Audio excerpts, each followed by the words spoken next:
Bismillahirrahmanirrahim. Assalamualaikum warahmatullahi wabarakatuh. Alhamdulillahirabbil alamin. Alhamdulillahilladzi anzala sakinata fi qulubil mu'minin liyazdadu imanan ma imanihim fa alfa baina qulubina fa asbahna bi ni'mati ikhwana. Asyhadu an la ilaha illallah wahdahu la syarika lah wa asyhadu anna Muhammadan abduhu wa rasuluhu la nabiyya ba'dah. Allahumma shalli wa sallim wa barik ala Muhammadin wa ala alihi wa ashabihi ajma'in, amma ba'd. Fa ya ibadallah, usikum wa nafsi wa ibtaqwallahu faqad fadal muttaqin. Fatul iman yang dirahmati Allah Subhanahu wa taala, di sore hari yang berbahagia ini adalah waktu-waktu yang mustajab buat kita untuk memperbanyak zikir, untuk memperbanyak tilawah, untuk memperbanyak ta'lim.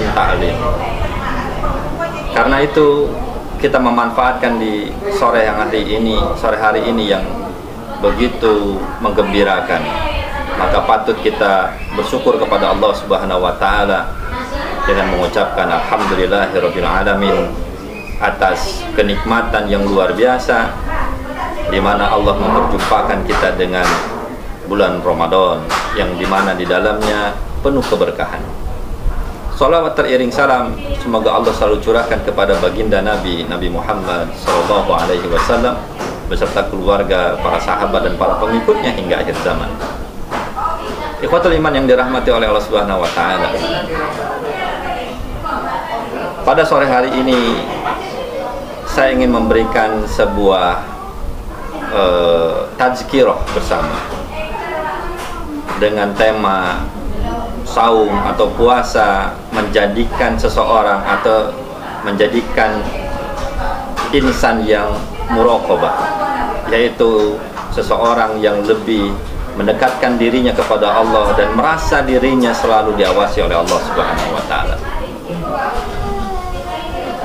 Saya ingin memberikan dengan kisah yang dialami atau di zaman Khalifah Umar ibn Khattab. Saat Umar ibn Khattab harus berkeliling mengelilingi kota Madinah untuk memastikan tidak ada masyarakat, tidak ada umatnya yang merasa kesusahan, kelaparan atau memiliki permasalahan, sehingga pemimpin umat yaitu Amirul Mukminin Umar ibn Khattab hadir di tengah-tengah masyarakat, hadir di tengah kesulitan masyarakat, hadir di tengah permasalahan-permasalahan yang dihadapi oleh masyarakat. Maka dengan itu Umar selalu berkeliling meronda, kadang di pagi hari, kadang di siang hari, terkadang di malam hari. Bahkan istrinya sempat protes kepada Umar ibn Khattab, "Wahai Umar, apakah engkau tidak memiliki istri?" Tentu Umar memiliki istri, tapi Umar tahu apa yang dipertanyakan oleh istrinya, bahwa seorang istri juga ingin mendapatkan perhatian dari suaminya. Tapi sesungguhnya suaminya adalah Amirul Mukminin, pemimpin umat Islam tertinggi. Maka Umar mengatakan kepada istrinya, "Wahai istriku, kalau aku harus mempertanggungjawabkan nanti di yaumil akhir untuk dirimu, tidak masalah, karena engkau hanya satu orang. Tetapi bagaimana aku mempertanggungjawabkan nanti di yaumil akhir umat yang begitu banyak ini? Maka aku tidak sanggup mempertanggungjawabkannya." Maka dengan itu istrinya paham betul dengan apa yang dilakukan dan apa yang dirasakan sebagai tanggung jawab besar sebagai pemimpin umat tertinggi ketika itu. Maka istrinya mengizinkan Umar untuk berkeliling, untuk meronda, untuk meyakinkan umat tidak ada yang merasa kesusahan dan merasa kepedihan atau merasakan kesengsaraan dengan apa masalah yang dihadapinya. Maka dengan itu ketika Umar berkeliling, Umar melihat ada sebuah rumah yang masih terang benderang di saat rumah-rumah yang lain sudah gelap gulita. Lalu Umar bersandar di rumah tersebut yang masih terang benderang dan tidak sengaja mendengarkan apa yang terjadi di dalam rumah tersebut, tidak sengaja mendengarkan percakapan yang terjadi dalam rumah tersebut. Rupanya di dalam rumah tersebut ada seorang ibu penjual susu mengatakan kepada anaknya, "Nah, masukkan air ke dalam bejana susu sehingga bejana susunya bertambah banyak." Sehingga bejana susunya, air susunya bertambah banyak dikarenakan ditambahkan air. Lalu seorang ibu penjual susu ini mengatakan kepada anaknya, "Setelah engkau menambahkan air ke dalam bejana susu, lalu engkau di pagi hari pergilah ke pasar, lalu juallah susu itu sehingga kita mendapatkan keuntungan yang banyak. Kalau kita mendapatkan keuntungan yang banyak, maka kita akan bisa membeli apapun dengan uang itu." Ini adalah perilaku seorang ibu penjual susu yang ingin berlaku curang dengan mengurangi kualitas susu dengan menambahkan air ke dalam susunya. Bukankah ini juga terjadi saat ini? Begitu banyak permasalahan di negeri kita baru ini. Ibu-ibu rumah tangga di Indonesia, orang-orang tua kita, ibu-ibu kita, umi kita sempat kesulitan mencari minyak goreng dikarenakan kelangkaan minyak goreng di pasaran. Ini juga terjadi saat ketika misalkan di pasar beras yang bagus kualitasnya itu berada di atas, sementara beras yang buruk berada di bawah, dan dia diberikan harga yang sangat fantastis harganya. Tapi ketika dijual, bukan beras yang berada di atas yang terlihat bagus, tapi yang di bawah yang diambil, yang dijualkan kepada masyarakat, sehingga masyarakat mendapatkan kerugian dalam hal ini. Bahkan saya berada di kota Batam ini, kita baru mendengarkan, bahkan secara viral bisa dilihat di media sosial, ada seorang pembeli cabai di sebuah pasar di kota Batam ini yang merasa tertipu. Dia membeli cabai merah, seharusnya dia harus mendapatkannya sebanyak 1 kilogram, tapi dia timbang di pedagang lainnya, rupanya cabai merah itu hanya 700 ons. Ini terjadi kecurangan di pasar, kecurangan di instansi-instansi. Seorang ibu memastikan kepada anaknya, memerintahkan kepada anaknya untuk menambahkan air ke dalam bejana susu supaya susunya bertambah banyak dan dia mendapatkan keuntungan. Tapi apa yang dilakukan oleh anaknya? Tidak serta-merta, walaupun seorang ibu yang menyuruh, dia mengatakan, "Wahai ibu, ini adalah perkara yang tidak diperbolehkan oleh syariat Islam. Wahai ibu, bukankah Amirul Mukminin mengutus 2 orang menteri ketika itu, menteri perindustrian dan perdagangan? Kalau ketahuan kita melakukan kecurangan, kalau ketahuan susu kita berkurang kualitasnya, maka kita akan dicabut izin usahanya. Khawatir kalau Umar nanti ketahuan, bagaimana wahai ibu?" Seorang ibu mengatakan, "Sudahlah nak, Amirul Mukminin Umar ibnu Khattab itu seorang presiden, sedang mengurusi hal-hal yang besar. Dia tidak akan tahu urusan ini. Dia tidak akan tahu kalau kita menambahkan air ke dalam bejana susu. Dia tidak akan tahu kalau kualitas susu itu sudah berkurang. Dia tidak akan tahu karena dia sedang mengurusi hal-hal yang besar. Maka sudah lakukan saja, biar kita mendapatkan keuntungan yang banyak. Bukankah dengan keuntungan itu kita bisa membeli apapun?" Maka seorang anak mengatakan, "Wahai ibu, boleh jadi Amirul Mukminin sedang mengurusi hal-hal yang besar. Boleh jadi presiden kita sedang mengurus hal-hal yang besar dan dia tidak mengetahui apa yang kita lakukan ini. Dia tidak mengetahui kalau air dimasukkan ke dalam bejana susu sehingga susu yang kita jual ini adalah berkurang kualitasnya. Dia tidak akan tahu, betul. Tetapi bagaimana dengan Allah?" Seorang anak mengatakan kepada ibunya, "Fa'ain Allah, di mana Allah kalau begitu wahai ibu? Di mana Allahnya Amirul Mukminin?" Sementara Amirul Mukminin berada di luar yang sedang bersandar di rumahnya sambil melepaskan kelelahannya. Maka saat itu seorang ibu penjual susu merasa tertampar dengan kalimat, "Fa'ain Allah, di mana Allah wahai ibu?" Maka seorang ibu mengurungkan niatnya, mengurungkan perintah untuk memasukkan air ke dalam bejana susu. Lalu di luar apa yang terjadi? Umar ibnu Khattab berdiri lalu mengatakan kepada asistennya, kepada ajudannya, "Tandai rumah ini." Lalu Umar bergegas pulang di malam itu. Di pagi harinya Umar mengumpulkan anak-anaknya lalu bertanya kepada anak-anaknya, di antara kalian siapa yang siap menikah?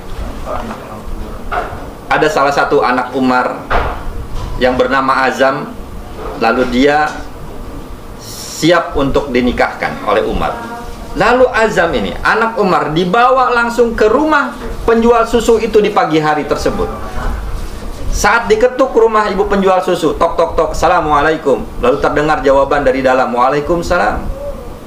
Ketika pintu rumah seorang penjual ibu susu, seorang ibu penjual susu tersebut dibuka pintunya, terkejut saat melihat Amirul Mukminin, saat melihat Umar ibnu Khattab ada di hadapannya, sementara tadi malam nama Umar atau nama Amirul Mukminin disebut-sebut. Lalu seorang ibu mengatakan, wahai Amirul Mukminin, apa gerangan yang membawa engkau datang kemari? Amirul Mukminin Umar ibnu Khattab mengatakan, wahai ibu, sesungguhnya aku datang kemari ingin menikahkan anakku yang soleh dengan anakmu yang solehah. Seorang ibu penjual susu terkejut. Dia mengatakan, ya Amirul Mukminin, bagaimana engkau mengetahui kalau anakku adalah anak yang solehah?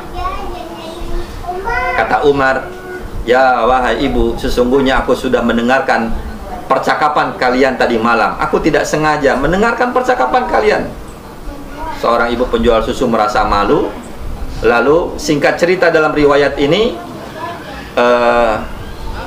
Azam, anak dari Umar ibnu Khattab ini dinikahkan dengan seorang anak penjual susu, yang mana nanti dari keduanya ini, dari pernikahan ini melahirkan seorang cucu yang nantinya juga menjadi khalifah, menjadi orang besar, yaitu Umar Abdul Aziz. Umar Abdul Aziz secara tidak langsung adalah cicit dari Umar ibnu Khattab, buah dari perkawinan seorang yang soleh dan orang yang solehah. Maka kepada jamaah sekalian, bagi anda yang ingin menikahkan anaknya, pastikan anaknya soleh, pastikan anaknya solehah. Bagi seorang ayah yang ingin mencarikan anaknya menantu yang solehah, maka pastikan cari wanita yang solehah, yang nanti rahimnya yang akan membuahi atau yang akan diberikan benih, sehingga rahim yang solehah ini juga melahirkan anak-anak yang soleh dan solehah. Ini pelajaran bagi kita semua. Wa ikhwatul iman yang dirahmati Allah Subhanahu wa taala. Apa pelajaran dari kisah ini? Bukankah derajat seorang anak penjual susu lebih rendah dari kita boleh jadi? Seorang anak penjual susu, kita mungkin ada yang menjadi pengusaha, kita mungkin ada yang menjadi seorang penjabat, kita mungkin ada yang menjadi seorang pegawai kantoran yang bergaji besar. Tapi seorang anak penjual susu derajatnya begitu rendah. Boleh jadi dia mendapatkan untung, boleh jadi tidak. Seorang ibu penjual susu ingin berlaku curang untuk mendapatkan uang demi mendapatkan kesejahteraan. Tapi lihat seorang anak dengan jalur ketakwaan, dia merubah dirinya yang hina dina itu menjadi seorang menantu presiden, menantu dari Amirul Mukminin Umar ibnu Khattab. Siapa yang tahu? Bukankah Allah mengatakan di dalam surat At-Talaq, wa may yattaqillah yaj'al lahu makhraja. Barang siapa yang bertakwa, yang beribadah, yang takut kepada Allah, yang menyerahkan segala urusan kepada Allah, Allah berikan jalan keluar dari setiap permasalahan. Lalu di ayat selanjutnya, wa yarzuquhu min haitsu la yahtasib, dan Allah berikan rezeki dari arah yang tidak disangka-sangka. Masya Allah. Allah memberikan rezeki dari arah yang tidak disangka-sangka kepada orang yang bertakwa. Kepada seorang anak penjual susu yang bertakwa, Allah berikan rezekinya. Walaupun ibunya menyuruh kecurangan, kelicikan untuk mendapatkan kesejahteraan, tapi anaknya melalui jalur ketakwaan, dia mendapatkan rezeki yang tidak disangka-sangka itu. Dia menjadi anak presiden, jadi menantu presiden. Luar biasa. Bukankah puasa ini juga mengajarkan hal itu semua? Tidak ada yang mengetahui diri kita puasa atau tidak selain diri kita dengan Allah. Boleh jadi ada seorang suami, seorang ayah, dia melakukan aktivitas sahur bersama istri dan anaknya di rumah. Lalu di pagi hari dia berangkat ke kantor. Tapi di siang hari dia bersembunyi berjalan, lalu memasuki sebuah restoran yang tertutup dan tidak tahu siapapun sahabatnya, saudaranya, bahkan istri dan anaknya tidak tahu kalau ayahnya atau suaminya atau sahabatnya itu makan di siang hari saat kaum muslimin berpuasa di bulan Ramadan. Siapa yang tahu? Tidak tahu. Lalu seorang ayah ini, seorang suami ini kembali pulang ke rumah, seakan-akan dia masih berpuasa, lalu berbuka bersama dengan istrinya di rumah. Siapa yang tahu seseorang berpuasa atau tidak? Tentu dirinya, hanya dirinya dengan Allah. Bukankah Allah mengatakan di dalam hadis qudsi, kullu amal ibni adamu lahu, seluruh amal anak Adam adalah untuk kalian, sholat untuk kalian, infak sodako untuk kalian, umroh haji dan untuk kalian, amal kebaikan kalian untuk kalian. Allah tidak perlu itu semua. Maka dengan itu Allah mengatakan illa soyam, kecuali saum, fa innahu li, karena saum untukku, wa anna ajajabihi, dan aku yang akan mengganjarnya nanti. Allah yang akan mengganjarnya nanti. Di dalam hadis yang lain juga Allah mengatakan lisoimin farhatani, ada dua kebahagiaan orang yang berpuasa. Yang pertama saat dia berbuka puasa tentunya. Siapa yang tidak bergembira saat berbuka puasa? Tentu orang yang berpuasa dia akan bergembira saat berbuka puasa. Lalu yang kedua, kata Allah, orang yang berpuasa dia akan bergembira saat bertemu dengan Robnya nanti. Masya Allah, ila liqa'i rabbi farhatun ila liqa'i rabbi, saat bertemu dengan Allah, maka orang yang berpuasa akan merasakan kegembiraannya. Kenapa? Karena dia akan mendapatkan pahala yang begitu besar di sisi Allah. Bukankah saya pernah mengatakan di video-video yang lalu, sampai seseorang yang beramal ibadah berpuasa di bulan Ramadan mengalahkan amaliyah orang yang mati syahid. Bahkan dia memasuki surga lebih dahulu dibandingkan orang yang wafatnya karena mati syahid. Itu yang ditakwil mimpinya Thalhah bin Ubaidillah, yang diriwayatkan hadis ini dari Imam Ahmad dan Ibnu Majah. Ikhwatul iman dirahmati Allah Subhanahu wa taala. Inilah hakikat puasa. Puasa tidak ada orang yang tahu selain diri kita dengan Allah. Maka dengan itu seharusnya puasa ini mengajarkan kepada diri kita sifat muraqabah, sifat bahwasanya Allah selalu mengawasi kita. Kalau orang melakukan sholat, orang masih melihatnya.